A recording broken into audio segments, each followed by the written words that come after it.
prestasi, lahirkan profil pelajar Pancasila. Belajar, bergerak, berbagi untuk negeri, kita menjalin kolaborasi.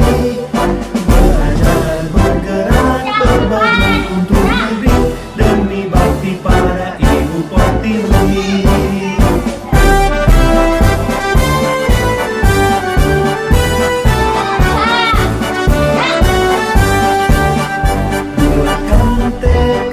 Kuatkan hati, negeri ini memanggilmu kawan. Belajar, bergerak, berbagi untuk negeri, guru penggerak majukan pendidikan. Penggerak membawa para murid, kreatif rencana potensi, tingkatkan prestasi, lahirkan profil pelajar Pancasila. Belajar, bergerak, berbagi untuk negeri, kita menjalin kolaborasi. Belajar, bergerak, berbagi untuk negeri, demi bakti pada Ibu Pertiwi. Belajar, bergerak, berbagi untuk negeri, kita menjalin kolaborasi.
والضحى والليل إذا سجى ما ودعك ربك وما قلى وللآخرة خير لك من الأولى ولسوف يعطيك ربك فترضى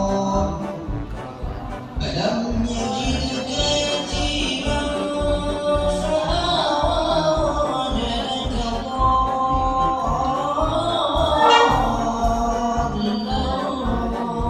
فهدى ووجدك عائلا فأغنى فأما اليتيم فلا تقهر وأما السائل فلا تنهر وأما بنعمة ربك فحدث بسم الله الرحمن الرحيم ألم نشرح لك صدرك ووضعنا عنك وزرك الذي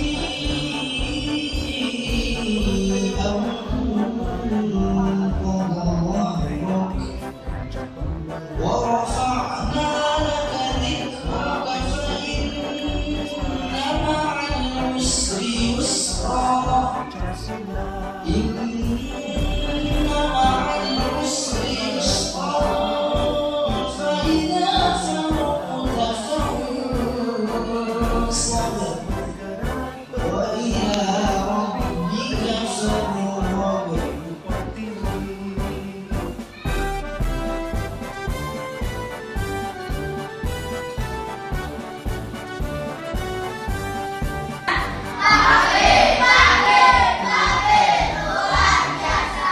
Assalamualaikum warahmatullahi wabarakatuh. Waalaikumsalam warahmatullahi wabarakatuh. Kabarnya hari ini baik. Biar semangat, kita berdiri dulu ya. Berdiri dulu. Oke, seperti kemarin. Tepuk semangat, jam jam, ding ding ding, dung dung dung. Oke. Mulai ya. 3, 2, 1, tepuk semangat. Dang dang dang. Ding ding ding. Dung dung dung. Dang dang dang. Ding ding ding. Dung dung dung.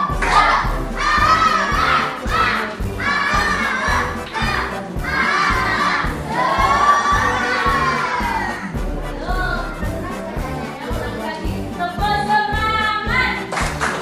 Dang dang dang. Oke. Ding ding ding. Dung dung dung. Dang dang dang. Ding ding ding. Dung dung dung.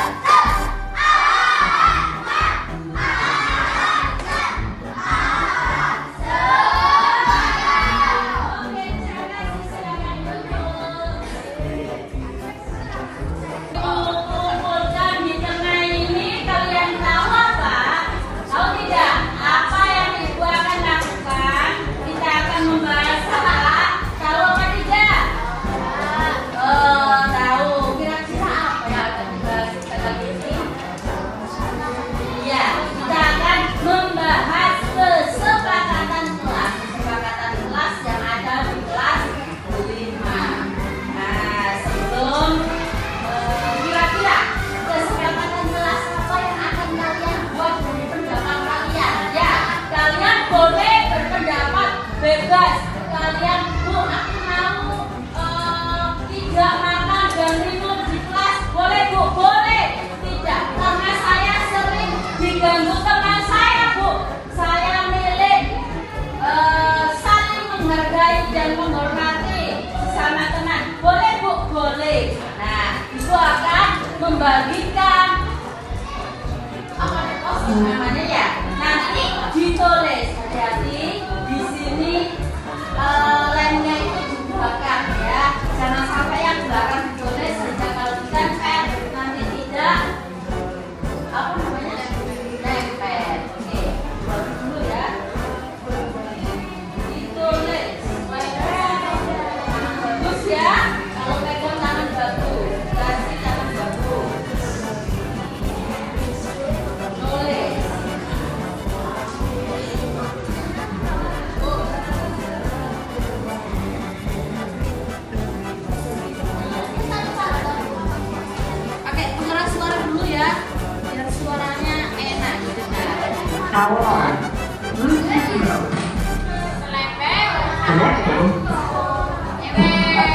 Oke, kebenaran ya.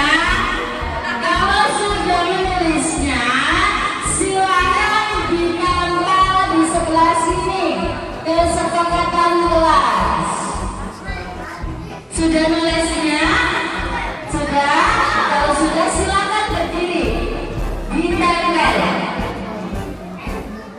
Di sebelah sini dulu ya, kesepakatan kelas ya. Oke. Nanti saya baca satu-satu. Oke, silakan.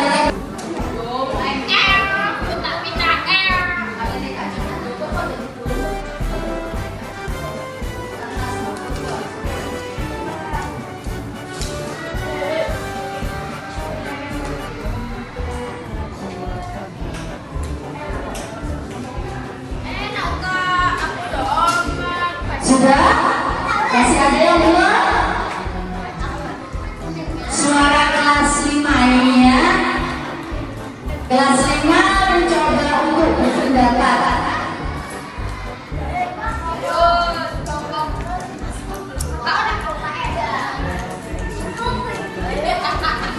Jangan ya adiknya, jangan.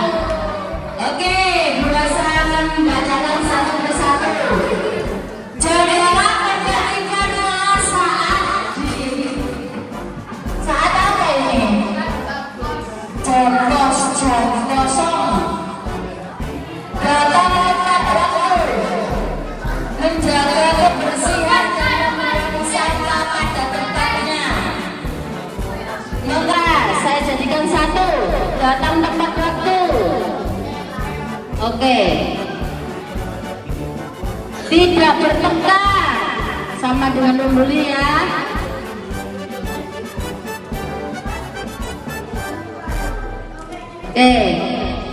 Datang ke sekolah tepat waktu. Ada lagi saling apa tadi? Saling menghormati.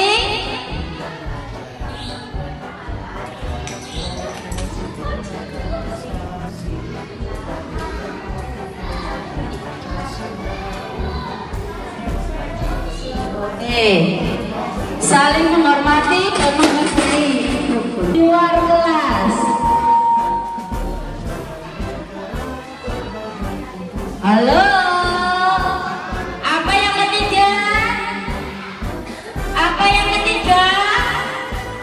Makan dan minum di luar kelas.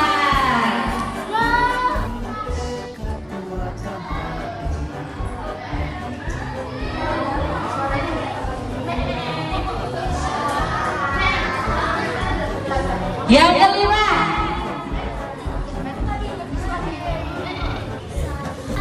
dari 8 itu ada datang ke sekolah tepat waktu, saling menghormati, menghargai, makan dan minum di luar kelas, disiplin dalam pembelajaran, disiplin dan tertib, berpartisipasi dalam dan bekerja sama, kebersihan dan kerapian, serta mengerjakan tugas dan PR. Ada nilai-nilai kebajikan apa yang terkandung dalam kesepakatan kelas. Untuk yang pertama, datang ke sekolah tepat waktu, berarti nilai kebajikannya apa? Ketertiban. Selain ketertiban ada di sini. Nilai kebajikannya pertama, ketertiban.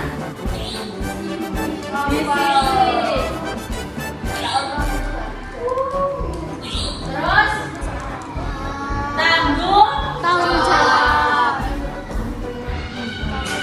dapat dipercaya,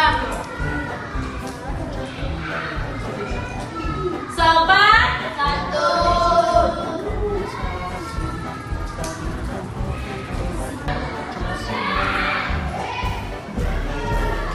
Kita sudah ada keyakinan kelas itu adalah bersikap positif. Ada perbuatan yang tampak dan ada perbuatan yang tidak tampak. Kira-kira perbuatan tampak apa dari bersikap positif itu yang kita lakukan? Yang tampak, perbuatan kita yang tampak. Ya, berarti yang tampak itu kamu kelihatan, tampak itu kelihatan. Berarti datang tepat waktu. Kata ajaib. Terima kasih, maaf, tolong. Terima kasih, maaf. Kalau dikasih kita bilangnya bagaimana? Kalau kita melakukan kesalahan bilangnya bagaimana? Minta maaf. Oh, maaf. Kalau kita minta tolong bagaimana? Minta boleh tolong saya. Oke, minta tolong berarti terima kasih, mohon maaf dan minta.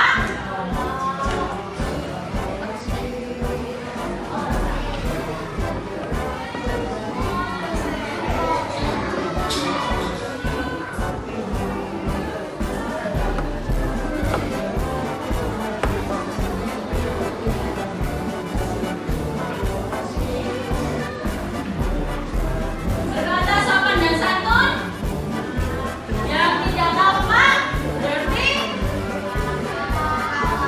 berkata kasar dan tidak sopan.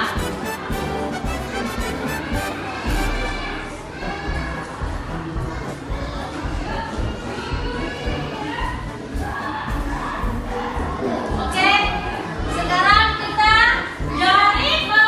dari kegiatan tampak dan tidak tampak kita ke diagram Y, yaitu terdengar, terlihat dan berperilaku. Maaf, mohon maafnya harus disampaikan di awal. Jangan udur-udur, Bu, ke kamar mandi. Ya, mohon maaf dulu. Ya, 3 kata ajaib. Mohon maaf, Bu. Mohon maaf. Saya izin ke kamar mandi. Itu yang terdengar. Ketika kita terlihat, dilihat apa saja. Apa ya? Yang terlihat bersemangat mengikuti pelajaran, terlihat bersemangat.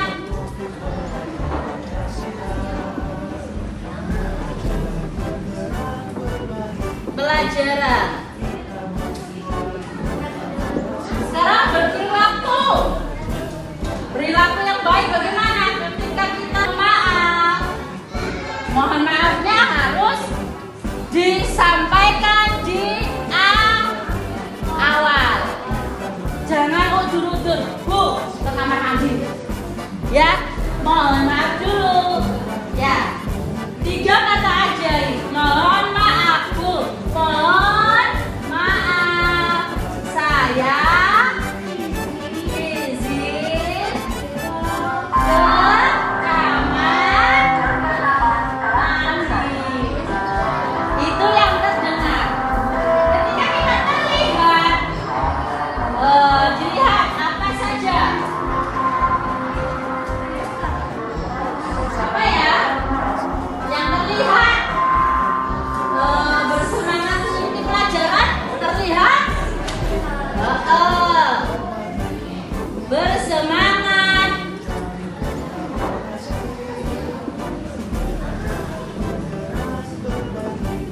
Pelajaran. Sekarang berperilaku. Perilaku yang baik bagaimana? Ketika kita tanggung jawab boleh. Oke. Terdengar, terlihat, berperilaku. Kalian sudah bisa membedakan? Saya, Bu, mohon maaf. Ini pendengaran. Saya mau izin ke kamar mandi dan terlihatnya bersemangat mengikuti pelajaran. Berperilakunya bagaimana? Sopan, disiplin, dan tanggung jawab. Setelah kita di diagram Y, kita masuk di tugas guru dan tugas siswa. Aman? Coba sekarang tanya Bu Rosa. Tugas guru apa saja? Mengajar saja. Oke.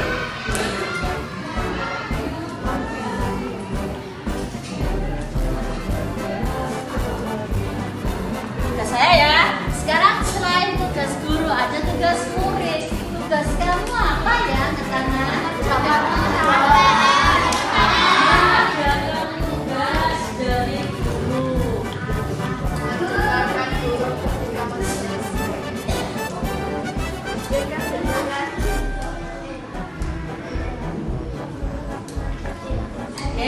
Yang kedua, saya tanya lagi, tugas murid angkat tangan. Jaja, angkat tangan. Tugas murid apa? Apa Mas?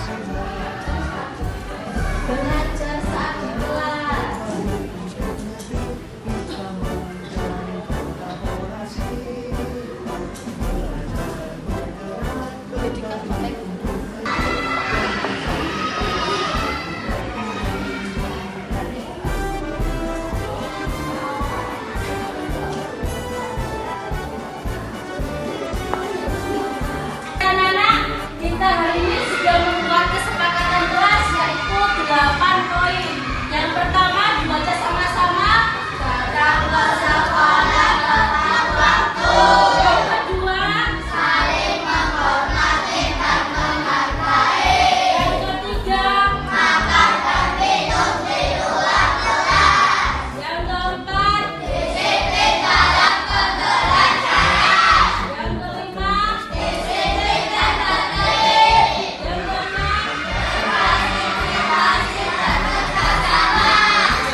Rek, jangan aku rek.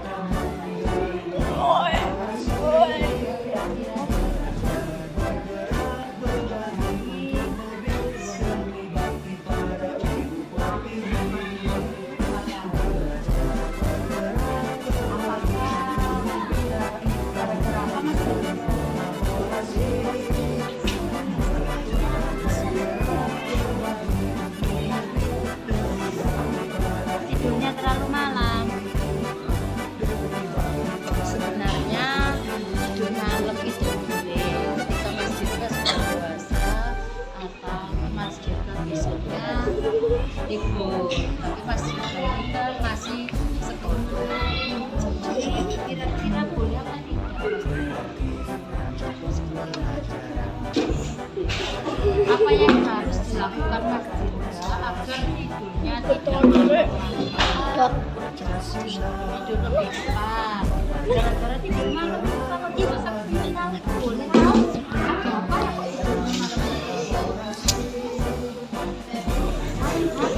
Yang banget. Kira-kira boleh nggak main HP sampai malam?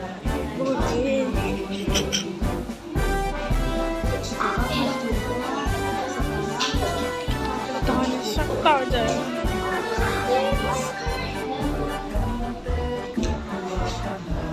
Sekarang kan piring.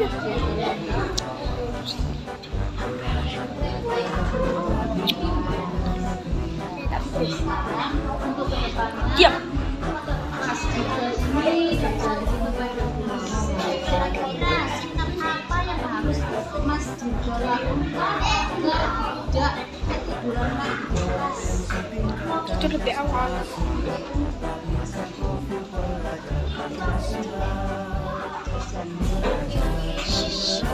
Suaranya dilakukan lagi tidur di dalam kelas. Salam. berbagi untuk negeri demi bakti para ibu pertiwi.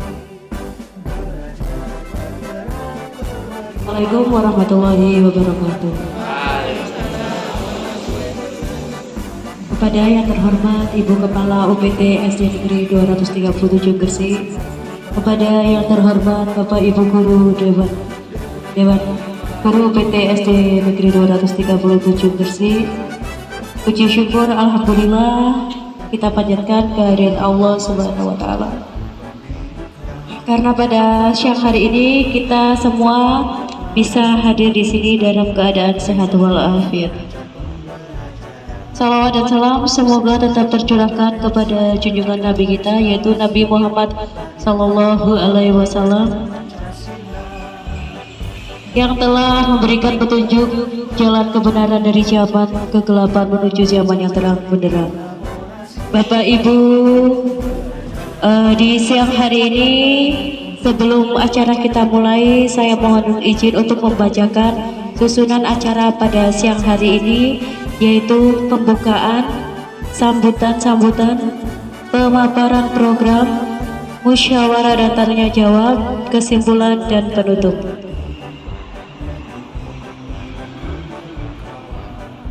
Untuk pembukaan, marilah kita semua membaca Bismillah. Semoga Dan Al-Fatihah satu kali, semoga acara hari ini berjalan dengan baik dan lancar. Al-Fatihah. Potensi tingkatkan prestasi, lahirkan profil pelajar Pancasila. Terima kasih. Untuk acara selanjutnya yaitu sambutan oleh Ibu Kepala UPT SD Negeri 237 Gresik kepada Ibu Lulu Mariati SPD MSI. Kami persilakan.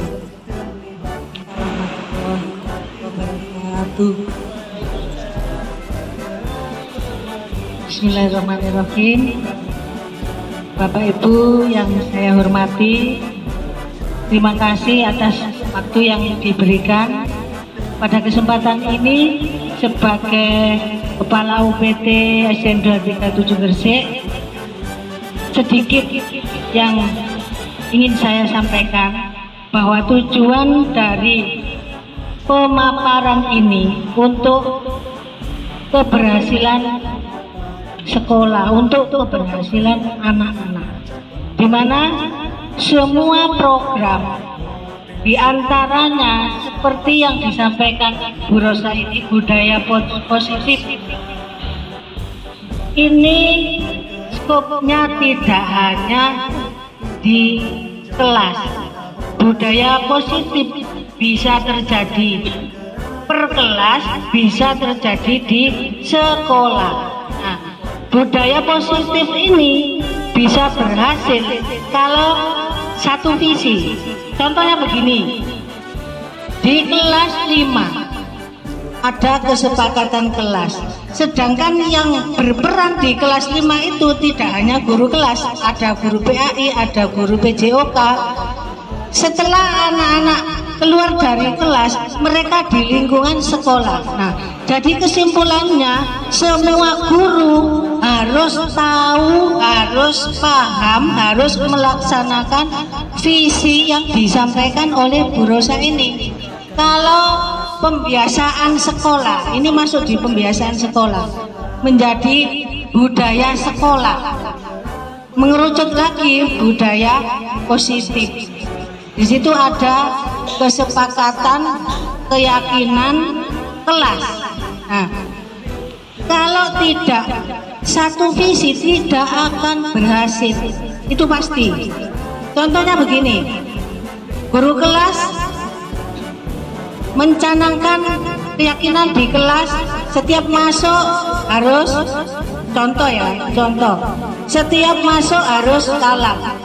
Guru lain karena tidak satu visi, tidak menerapkan salam, tidak melaksanakan itu karena tidak bersama-sama. Kira-kira gagal atau berhasil ini? Gagal karena tidak ada dukungan. Demikian pula Bu Rosa, saya titip pesan ini bukan hanya ke murid-murid, Bapak Ibu guru di sekolah, tapi ini harus ada dari orang tua, harus ada sosialisasi ke orang tua. Kalau di sekolah dibiasakan seperti ini, kalau dilanggar ada sanksi, jelasnya ada sanksi. Kalau orang tua tidak diberitahu, loh apa anakku digitukan, seperti itu. Jadi orang tua pun harus tahu. Nah, ini seperti yang kita bahas waktu sama ya, disiplin positif, waktu ada komite, ada Pak Banu itu, ya semacam itu.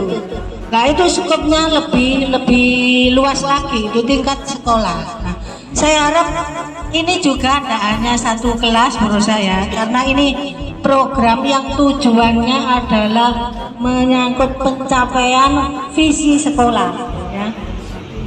Semoga dengan sedikit masukan ini bisa untuk masukan yang membangun bagi keberhasilan apa yang direncanakan Bu Rosa. Ya. Saya ucapkan terima kasih, hanya itu yang ingin saya sampaikan. Dan terus terang saya bersama Bapak Ibu guru juga mendukung. Karena apapun yang dilakukan Bu Rosa tidak semata-mata untuk dirinya sendiri, ya. Untuk lembaga kita. Mungkin sebelum saya akhiri, saya mohon maaf kalau ada yang kurang berkenan. Saya akhiri, assalamualaikum warahmatullahi wabarakatuh.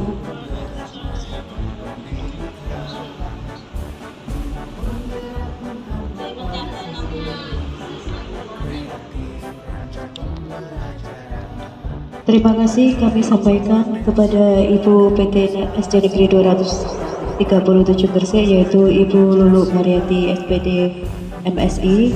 Untuk sambutan berikutnya yaitu sambutan dari Ibu CGP Angkatan 11 Kabupaten Gresik Jawa Timur, yaitu Ibu Rosalina SPD. Kepada beliau kami persilakan.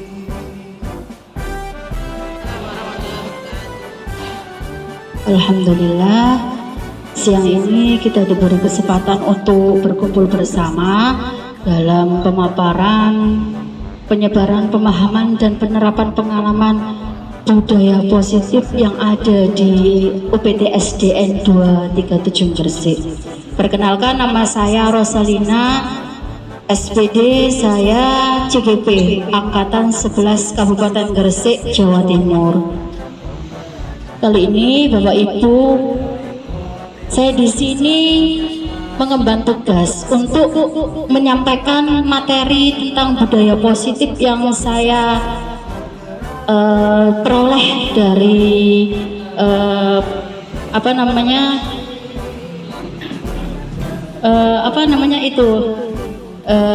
Zoom kemarinnya. Saya disuruh untuk memberikan sebuah paparan kepada teman sejawat yang ada di sekolah. Nah, untuk ini adalah identitas diri saya. Ini ada Bu fasilitator saya, Bu Ifta Zuraida.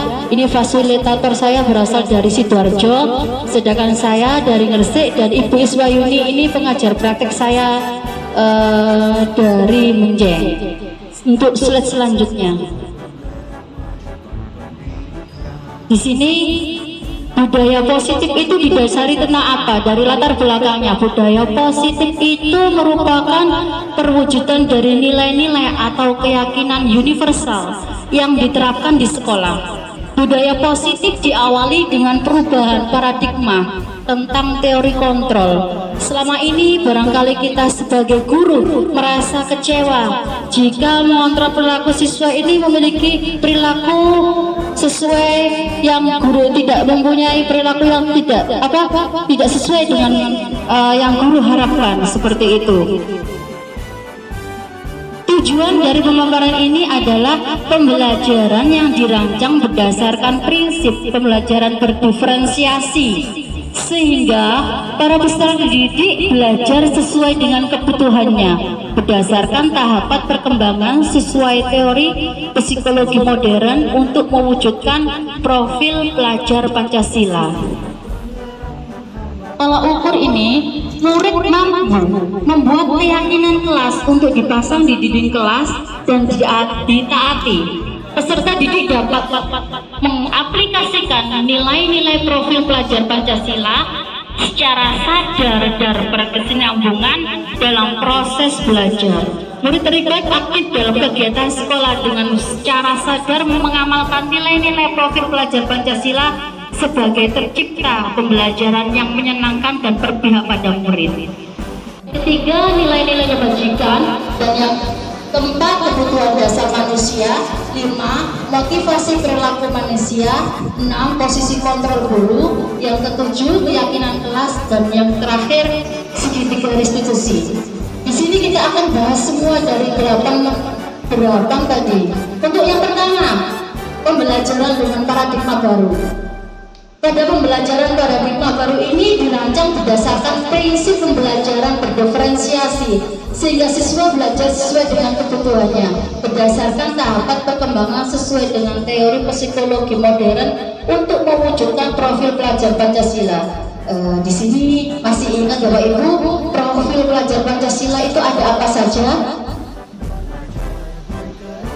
Oke, mandiri, gotong royong, berkegunaan kebelak, bernalar kritis, kreatif, terus beriman bertakwa kepada Tuhan Yang Maha Esa. Selanjutnya,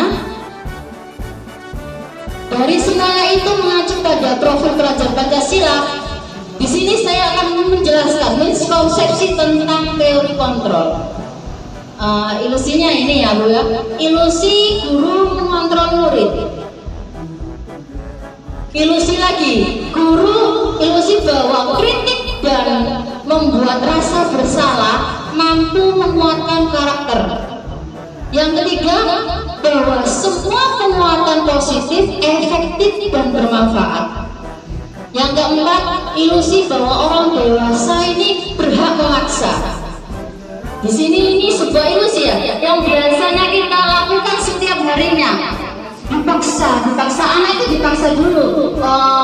Saya kan sebagai guru, mau nggak mau kamu harus mau, kan seperti itu kadang kita. Prinsip kita seperti itu ya Pak tidak Bapak Ibu? Mau dikoreksi tentang pembelajaran yang kita lakukan di kelas. Atau panjang ada jangka pendek nanti. Selanjutnya Bu, perubahan paradigma stimulus respon teori kontrol teori pilihan. Di sini ada stimulus respon. Saya tidak kelihatan ini ya, saya aja minus. Kita mencoba mengubah orang agar berpandangan sama dengan kita. Teori yang kontrolnya bagaimana? Kita berusaha memahami pandangan orang lain tentang dunia. Seperti itu. Orang lain bisa mengontrol saya, tapi ketika dalam teori atau pilihannya hanya ada yang bisa mengontrol diri saya. Hanya Anda, kita sendiri yang bisa mengontrol diri Anda. Orang lain tidak bisa, kita sendiri yang menaklukkan diri kita sendiri. Saya bisa mengontrol orang lain, tapi Anda tidak bisa mengontrol orang lain. Itu teorinya. Pemaksaan ada pada satu tujuan gagal. Tapi teorinya kolaborasi dan konsensus penciptaan pilihan baru. Slide Bu. Ya toh. Yang positif yang kedua, materinya tentang disiplin positif. Disiplin positif ini artinya apa? Disiplin berasal dari bahasa Latin, asal katanya disiplin. Memiliki arti latihan atau pendidikan, kesopanan serta kerohanian yang bertujuan untuk mengembangkan tabiat. Disiplin mengacu pada disiplin diri yang memiliki tanggung jawab terhadap apa yang dilakukan berdasarkan nilai-nilai yang diyakini. Karena disiplin ini, disiplin positif ini merupakan salah satu cara penerapan disiplin yang bertujuan untuk menumbuhkan kesadaran kita serta memperdayakan peserta didik tanpa imbalan, penghargaan atau reward, ancaman atau hukuman. Nah, ciptakan peserta didik yang memiliki disiplin diri sehingga mereka berperilaku mengacu kepada nilai-nilai kebijakan universal yang memiliki motivasi intrinsik dalam perubahan perilaku ke arah yang lebih baik. Itu tugas kita sebagai pendidik. Selesai. Bangsa, agama maupun latar belakang yang lain. Seperti profil pelajar Pancasila yang di dalamnya ada apa? Beriman dan bertakwa kepada Tuhan Yang Maha Esa dan berakhlak mulia, berkebinekaan global, gotong royong, mandiri, kreatif dan bernalar kritis. Itu yang ada di profil pelajar Pancasila. Untuk kebaikan universal, apa sih nilai-nilai yang ada di dalamnya?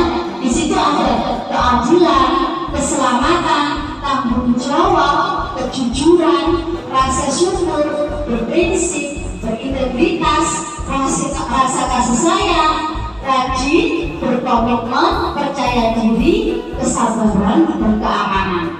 Untuk keterampilan hidup, apa sih yang ada di dalam keterampilan hidup kita? Dapat percaya, lurus hati, pendengaran yang aktif, tidak merendahkan orang lain, memberikan yang terbaik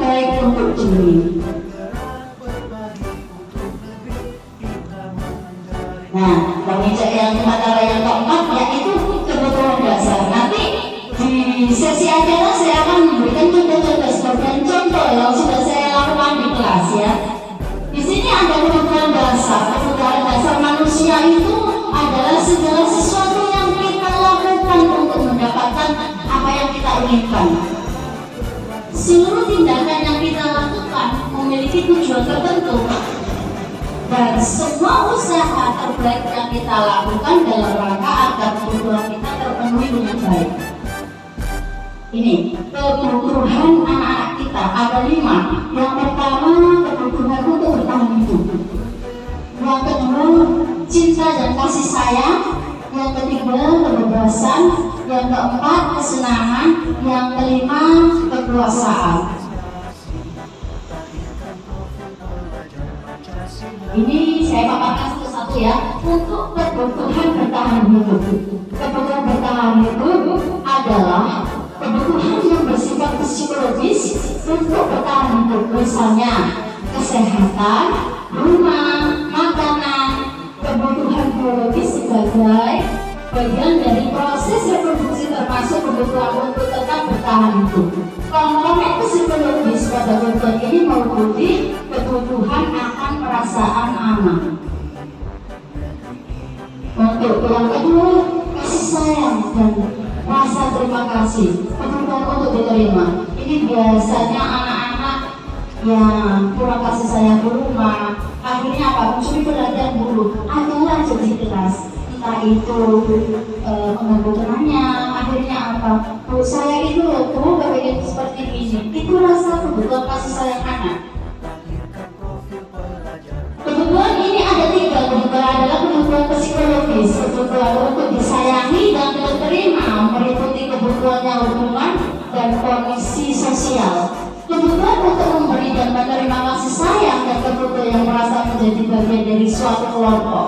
Kebutuhan ini juga meliputi keinginan untuk tetap terhubung dengan orang lain, seperti teman, keluarga, pasangan hidup, teman kerja, binatang peliharaan, dan kelompok di mana kita bergabung.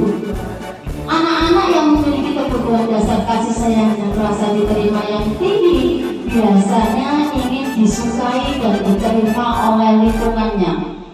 Mereka juga akrab dengan orang tuanya. Biasanya mereka belajar karena suka pada gurunya. Bagi mereka teman sebaya sangat mengabdi. Mereka juga biasanya suka bekerja dalam kelompok. Ini ciri-cirinya loh. Untuk kebutuhan yang ketiga itu penguasaan atau kebutuhan pengakuan atas kepemimpinan.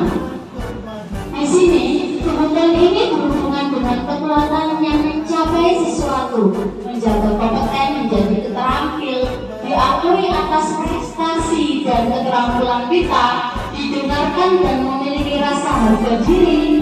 Kebutuhan ini meliputi keinginan untuk dianggap berharga, bisa membuat perbedaan, bisa membuat pencapaian, bisa kompeten, bisa diakui, dihormati, dan meliputi self-esteem dan keinginan untuk meninggalkan pengaruh. Anak-anak yang memiliki kebutuhan dasar dan penguasaan yang tinggi biasanya selalu ingin menjadi pemimpin. Nanti dikoleksi murid didinya di kelas ada kebutuhan apa sih? Kemudian bisa mengevaluasi dari pengeluaran saya nanti ya. Mereka juga suka mengalami sebuah sebelum mencoba hal baru dan merasa kecewa bila melakukan kesalahan. Mereka juga biasanya rapi dan sistematik dan selalu ingin mencapai yang terbaik. Untuk kebutuhan selanjutnya yaitu kebebasan atau kebutuhan akan pilihan. Di sini kebutuhan akan bebas adalah kebutuhan akan kemandirian. Otonomi memiliki pilihan yang mampu mengendalikan arah hidup seseorang. Anak-anak dengan kebutuhan kebebasan yang tinggi memiliki pilihan. Mereka perlu banyak bergerak, suka mencoba-coba, tidak terlalu terpengaruh orang lain dan senang mencoba hal baru dan menarik. Ini kebebasan. Selanjutnya kesenangan. senang. Kebutuhan akan kesenangan adalah kebutuhan untuk mencari kesenangan, bermain dan tertawa. Sikap ini juga melibatkan kebutuhan terhadap perspektif dan kebutuhan bukti baru untuk membentuk murid yang terbuka dan mampu menghargai pendapat orang lain. Anak-anak dengan kebutuhan dasar, kesenangan yang tinggi biasanya ingin menikmati apa yang dilakukan. Mereka juga berkonsentrasi tinggi saat mengerjakan hal yang disenangi. Mereka suka permainan dan suka koleksi barang, suka bergurau, suka melucu, dan juga menggemaskan. Bahkan saat mereka bertingkah laku buruk, mereka masih terlihat lucu. Nah, untuk budaya seperti yang kelima yaitu motivasi perilaku manusia. Motivasi ini ada dua, yaitu motivasi eksternal dan motivasi internal. Bentuk motivasi eksternal itu untuk menghindari ketidaknyamanan atau hukuman dan untuk mendapatkan imbalan dari orang lain atau institusi. Sedangkan motivasi internal yaitu untuk menjadi orang yang mereka inginkan dengan menghargai diri sendiri atau tujuan dari disiplin positif. Karena tujuan dari disiplin positif itu adalah memiliki motivasi internal, bermotivasi internal untuk mendapatkan suatu penghargaan atau suatu imbalan seperti itu. Tidak terencana tiba-tiba. Murid tidak tahu apa yang akan terjadi atau tidak dilibatkan. Bersifat satu arah, berupa hubungan fisik atau psikis. Contoh, ini contoh. Misalnya dalam sekolah kita ada aturan, ada kesepakatan yang memakai sepatu warna hitam. Tetapi ada salah satu siswa yang sepatunya putih. Nah, sebagai guru, otomatis kita itu responnya, kok pakai sepatu putih? Harusnya kamu tahu nggak aturannya apa? Ya Bu tahu. Apakah kamu melanggar keyakinan kelas? Seperti itu. Ya Bu, apa peraturannya? Memakai sepatu hitam. Sepatu ini hukuman. Saya ceritakan tentang hukuman. Oke, karena kamu yang harus hukuman sekarang lepas sepatumu dan kamu berdiri belajar tanpa mengenakan sepatu sampai akhir pembelajaran. Satu, Bapak Ibu, di sini itu suatu hukuman karena dia melanggar. Apakah itu dibenarkan? Kalau menurut saya itu tidak benar. Kenapa? Guru tadi mengatakan seperti itu ketika mau masuk sekolah. Otomatis kalau masuk sekolah banyak teman yang melihat. Banyak teman yang melihat. Di situ kita satu melanggar hak asasi anak. Karena tidak diperbolehkan memakai sepatu. Di sisi lain, mental anak malu terhadap teman-teman. Akhirnya apa? Timbul apa? Bukan kesadaran bukan motivasi intrinsik yang ada yang timbul, tetapi rasa dendam. Seperti itu. Ya. Untuk yang kedua yaitu konsekuensi. Konsekuensi ini terencana atau disepakati sesuai peraturan. Murid tetap berbuat tidak nyaman. Sikap guru selalu memonitor murid. Kamu salah. Sarapan intinya. Tadi sudah menangiskan anak. Akhirnya apa? Diskusi yang saya. Kenapa menangis seperti itu? Adakah jemput saya panggil?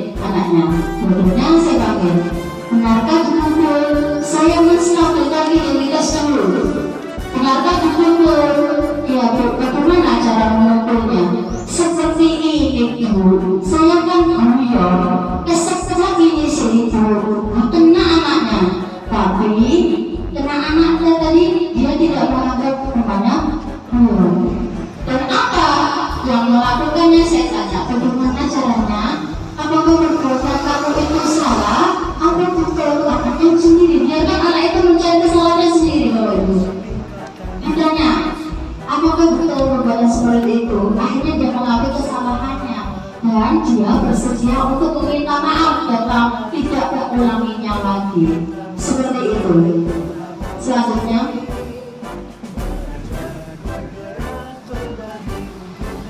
di sini ini ada yang kita inginkan dan dalam jangka pendek. Itu suatu penghargaan. Jika kita menggunakan penghargaan lagi dan lagi, maka orang tersebut akan bergantung pada penghargaan yang diberikan serta kehilangan motivasi dari dalam diri sendiri. Penghargaan itu tidak efektif. Suatu penghargaan adalah suatu benda atau peristiwa yang diinginkan, yang dibuat dalam persyaratan hanya jika Anda melakukan hal ini, maka Anda akan mendapatkan penghargaan yang diinginkan. Jika saya mengharapkan suatu penghargaan dan tidak mendapatkannya, maka saya akan berencana dan akan kecewa dan berkecil hati, serta kemungkinan lain kali saya tidak akan berusaha sekeras sebelumnya. Jika kita memberikan seseorang suatu penghargaan untuk melakukan sesuatu, maka kita harus terus-menerus memberikan penghargaan itu jika kita ingin orang tersebut meneruskan perilaku yang kita inginkan. Orang yang berusaha berhenti merokok atau orang yang berusaha diet menguruskan badan, bila diberikan penghargaan hampir pasti tidak bisa berhasil. Langsung ketawa Cina ya. Oke. Penghargaan itu juga merusak hubungan Bapak Ibu. Contoh ketika seorang diberi penghargaan atau dipuji di depan orang banyak,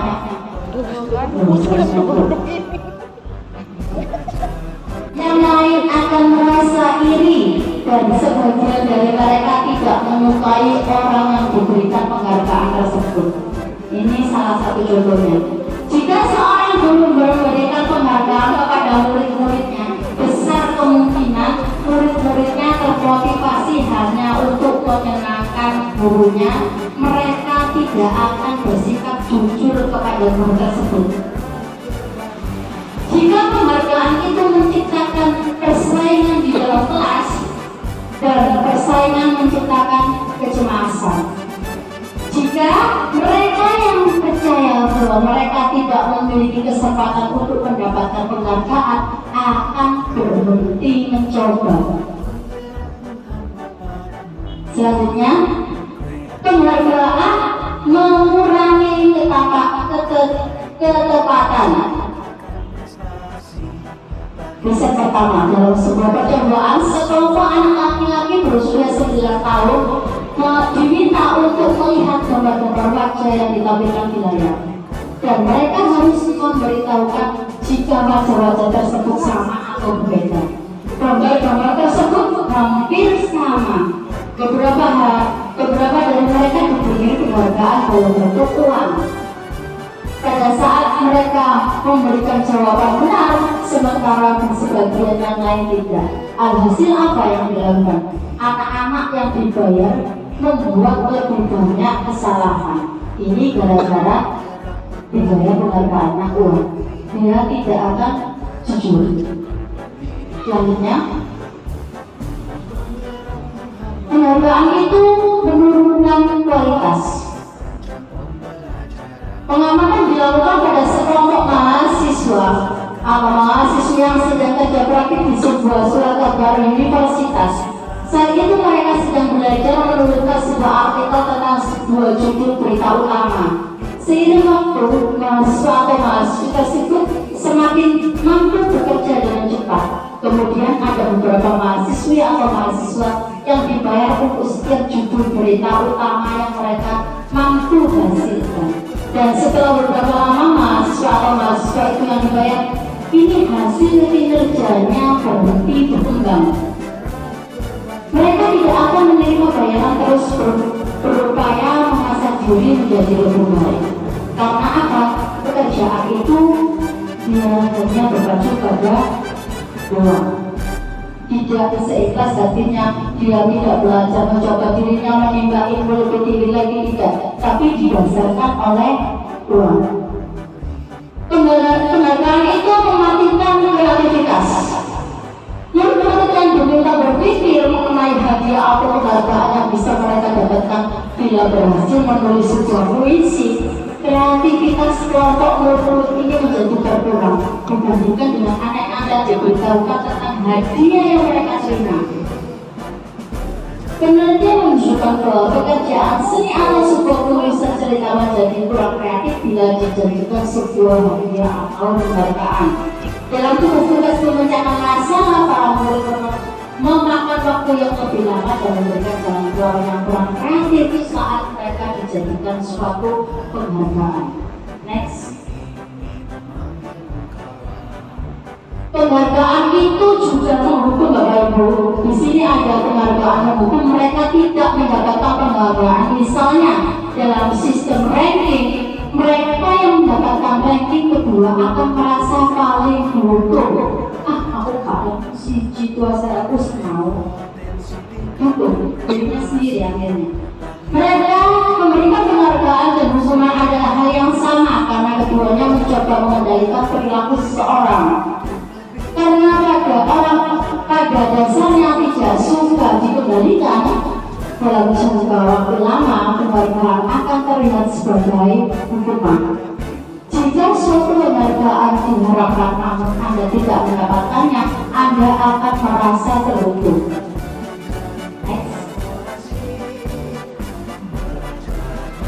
Motivasi dalam diri yaitu motivasi intrinsik. Saat anak-anak belajar saat pertama kali membentukkan huruf-huruf dan kata-kata serta menyadari bahwa ia dapat membaca, timbul pijar dari matanya dan sebuah senyuman di wajahnya. Anak tersebut begitu gembira bahwa ia telah menyadari dan menguasai suatu keterampilan baru. Kesadaran dan kemampuan bahwa dia sudah dapat membaca sesungguhnya sudah merupakan suatu penghargaan. Jika kita memberikan penghargaan kepada seseorang saat dan sudah merasa bangga dengan pencapaiannya sendiri, maka kita akan mengambil kegembiraan yang saat itu sedang dirasakan secara alamiah.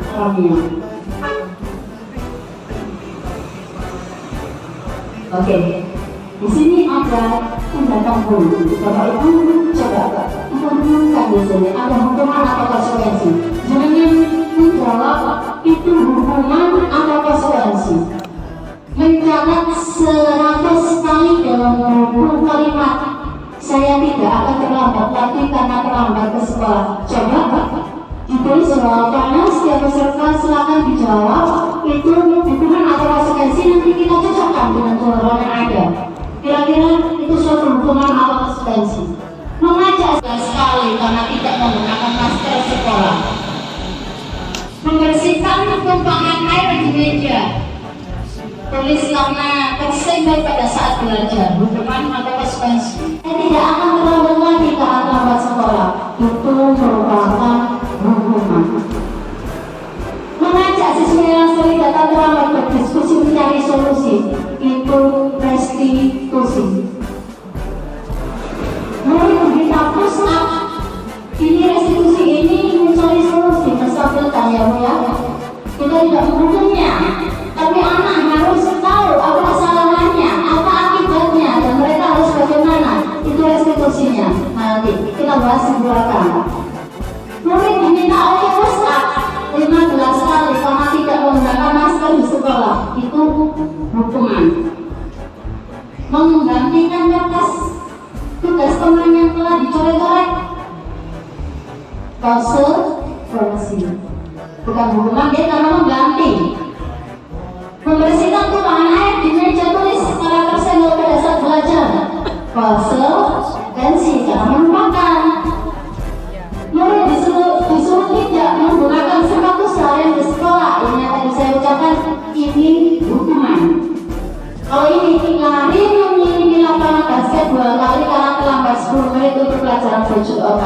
Ini konsekuensi karena dalam pelajaran VJOK biasanya ada pemanasan. Karena anak tidak datang terlambat 10 menit, ada satu pemanasan, anak harus menggantinya.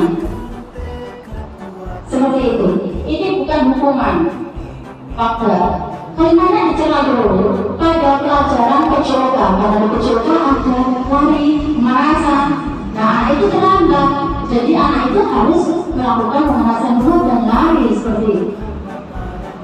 Lesson selanjutnya.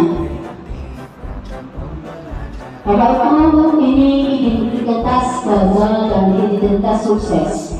Kalau saya jabarkan mungkin waktunya terlalu lama, ya. Di sini saya cari satu saja, saya kasih tahu contohnya satu saja. Di sini ada identitas gagal atau hukuman, sesuatu yang menyakitkan harus terjadi pada saat hukuman. Konsekuensinya apa? Sesuatu harus terjadi karena dihukum. Restitusinya apa? Restitusinya merupakan pilihan. Tidak nyaman untuk murid, dan hukuman itu tidak nyaman untuk murid untuk jangka waktu yang panjang. Ya, konsekuensi juga tidak nyaman untuk murid anak untuk jangka waktu pendek. Murid siapa?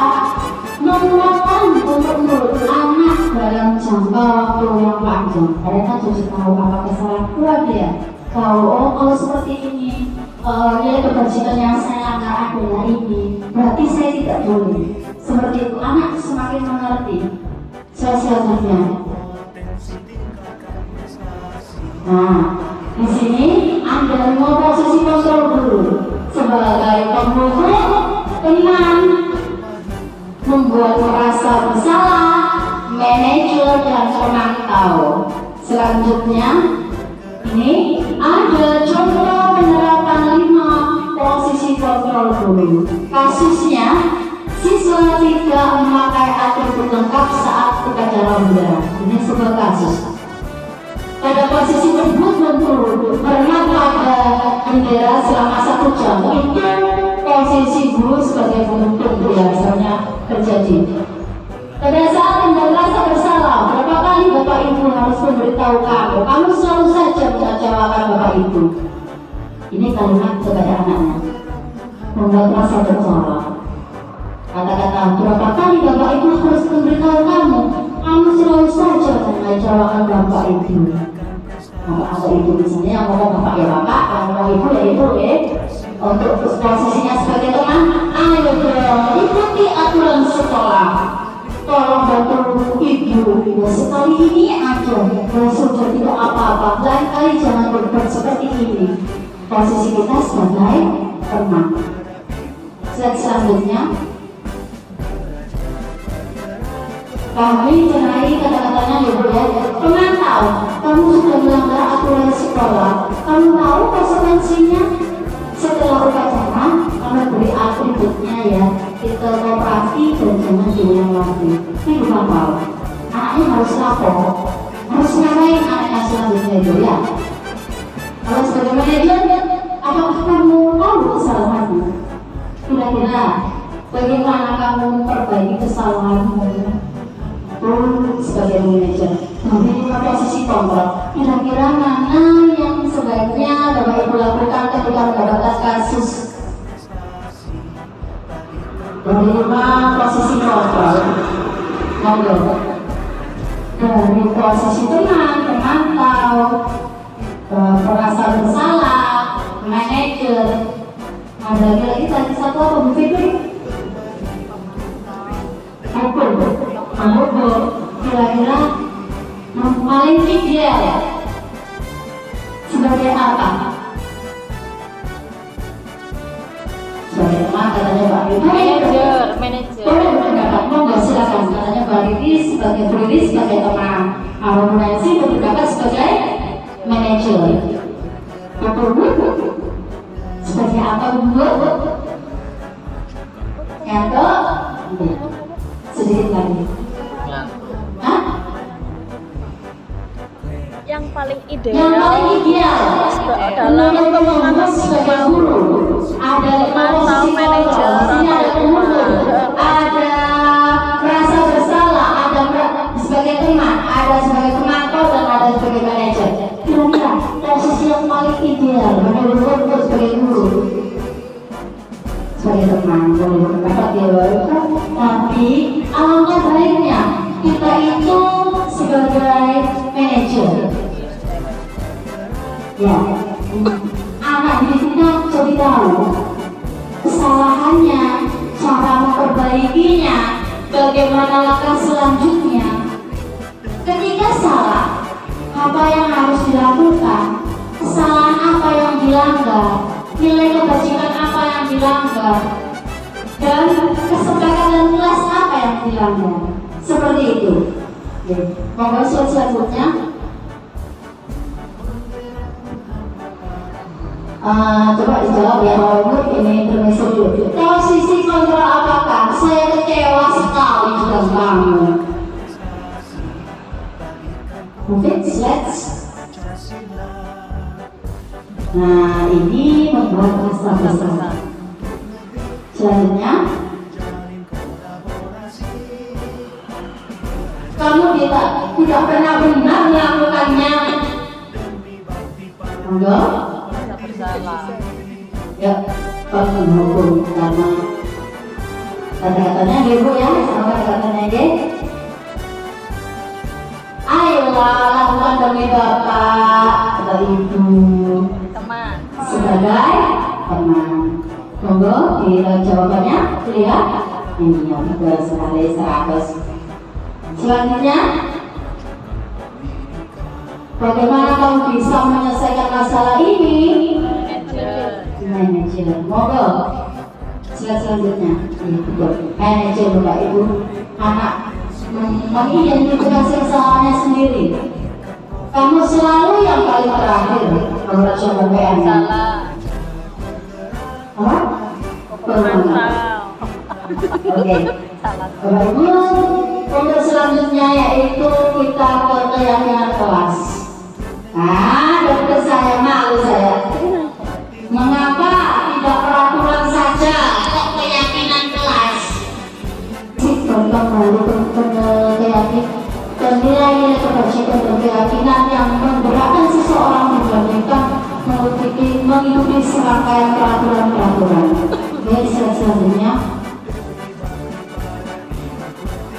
Keyakinan kelas itu bersifat abstrak daripada peraturan yang terperinci dan konkret. Keyakinan kelas merupakan pernyataan universal. Pernyataan keyakinan kelas senantiasa dibuat dalam bentuk positif. Keyakinan kelas sebenarnya tidak terlalu banyak sehingga mudah diingat dan dipahami oleh semua warga kelas. Keyakinan kelas sebaiknya sesuatu yang dapat diterapkan di lingkungan tersebut dan semua warga kelas hendaknya ikut berkontribusi dan membuatkan keyakinan kelas lewat curahan pendapat. Ini tadi sudah saya lakukan pendapatnya anak-anak. Bersedia meninjau kembali keyakinan kelas dalam waktu. Selanjutnya,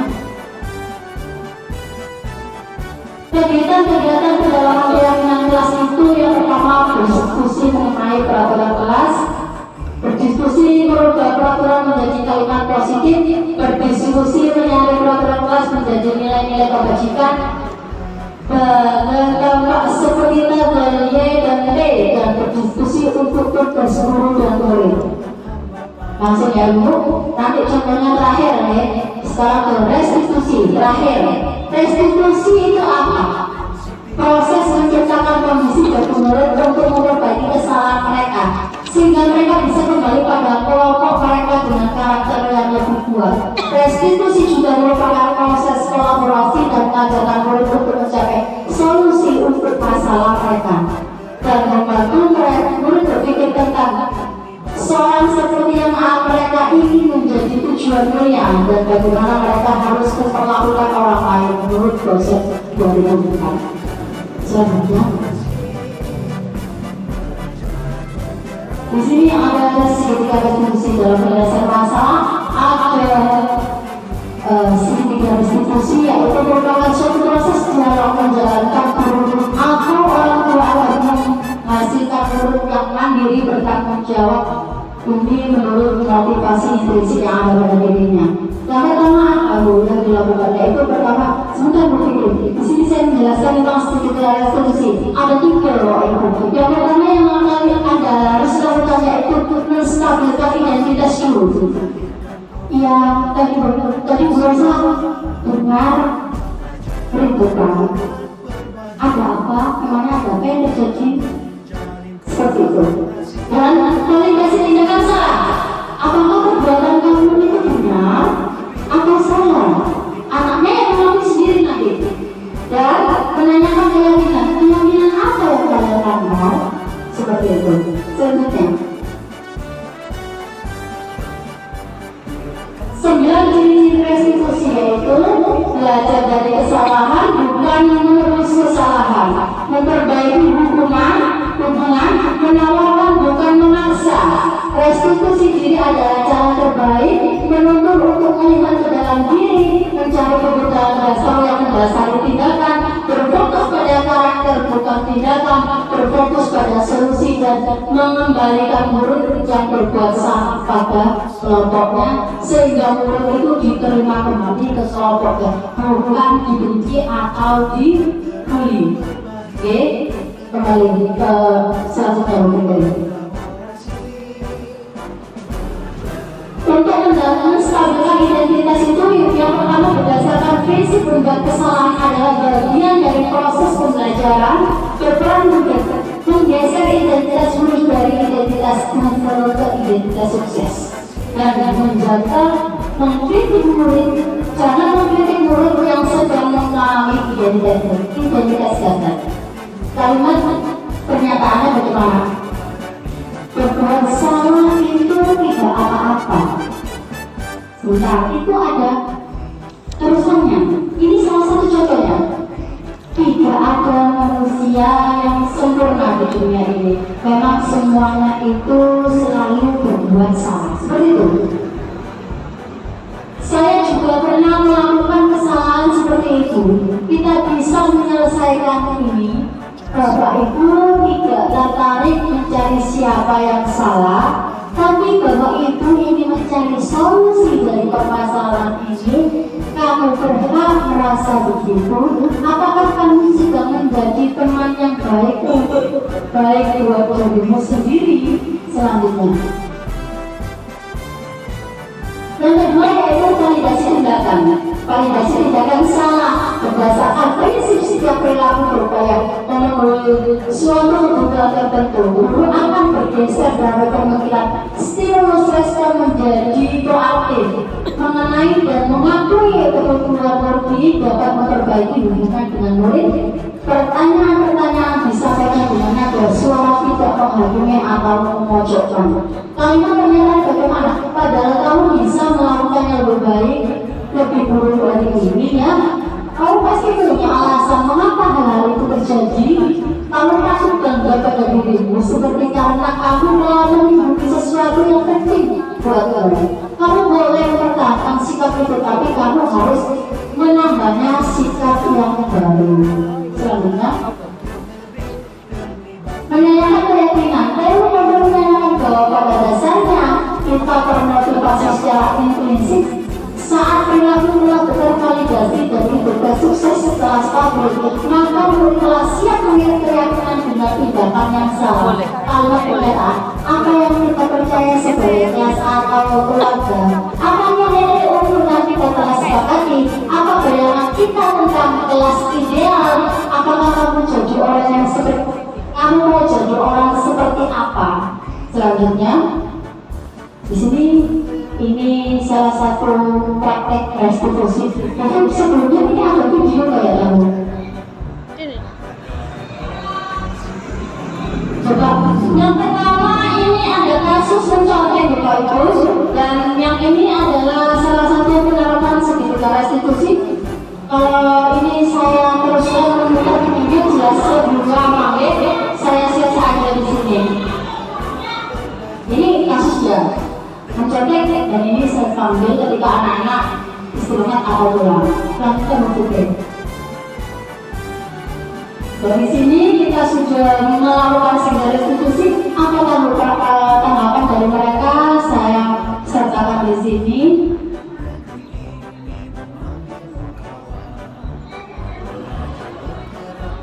Selanjutnya mungkin biar tidak terlalu lama. Ini kasus kedua, pertama ya. Selanjutnya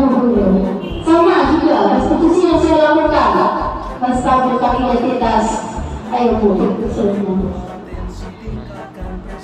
Ini tanggapannya, saling nyambut.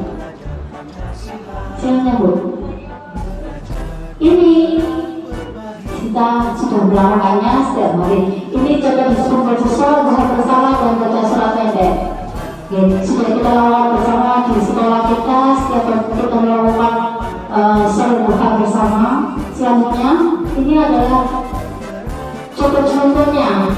Ini yang mau soalan di sini nanti. Contoh di sini prosedur ini numerasi literasi. Saya beri nama nutrisi kaki. Mungkin Bapak Ibu ini adalah salah satu program dari saya. Mungkin ada masukan kata-kata lain atau bagaimana. Nanti kita bahas selanjutnya. Sementara saya beri nama nutrisi pagi, numerasi dan literasi di pagi hari. Selanjutnya Bu. Ini saya lakukan seperti ini Bapak Ibu. Jika berdua, sekalian atau menambah. Jika bertiga, sekalian atau menambah. Di sini ada pembelajaran dengan paradigma baru, yaitu pembelajaran berdiferensiasi, pembelajaran yang menangkap bagi murid. Sehingga kelas murid tidak merasa bosan, selalu terinspirasi dari pembelajaran. Mereka senang dalam melakukan suatu pekerjaan yang diberikan oleh suatu guru. Selanjutnya. Nah, ini juga nilai kebajikan, yaitu upacara pada hari Senin, dan kita setiap hari Senin kita melakukan di SD kita. Selanjutnya, ini saya telah lakukan tadi, membuat keyakinan kelas. Keyakinan kelas ini tidak semerta-merta saya buat sendiri, tapi ada prosesnya, yaitu berdiskusi dulu dengan anak-anak, boleh membuat pendapat apa yang harus mereka utarakan, keyakinan kelas apa yang harus mereka buat, seperti itu. Selanjutnya, ini keyakinan kelas 5. Oke. Datang ke sekolah tepat waktu, anak-anak murid sendiri Bu ini. Tidak terlambat, tidak dari saya terbuka atau memberikan stimulus untuk kata-katanya seperti ini Bu. Saling menghormati dan menyayangi, karena dalam terjadi peperangan ya, pertengkaran selalu terjadi di kelas yang beriman.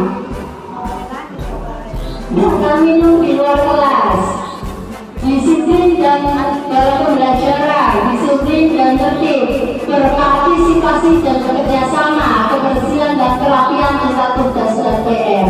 Selanjutnya, dari keyakinan kelas itu bernilai kebajikan apa yang ada di dalamnya, yaitu yang pertama ketertiban, tanggung jawab, komitmen, menyayangi, disiplin, sopan santun, kerjasama dan bekerjasama. Kebersihan terakhir, kebersihan, karena ada kerjasama terakhir kebersihan itu. Terakhir ya, terima kasih. Sekian pemaparan dari saya. Mohon maaf yang sebesar-besarnya apabila ada kata-kata saya salah. Saya mohon maaf. Wassalamualaikum warahmatullahi wabarakatuh. Waalaikumsalam warahmatullahi wabarakatuh.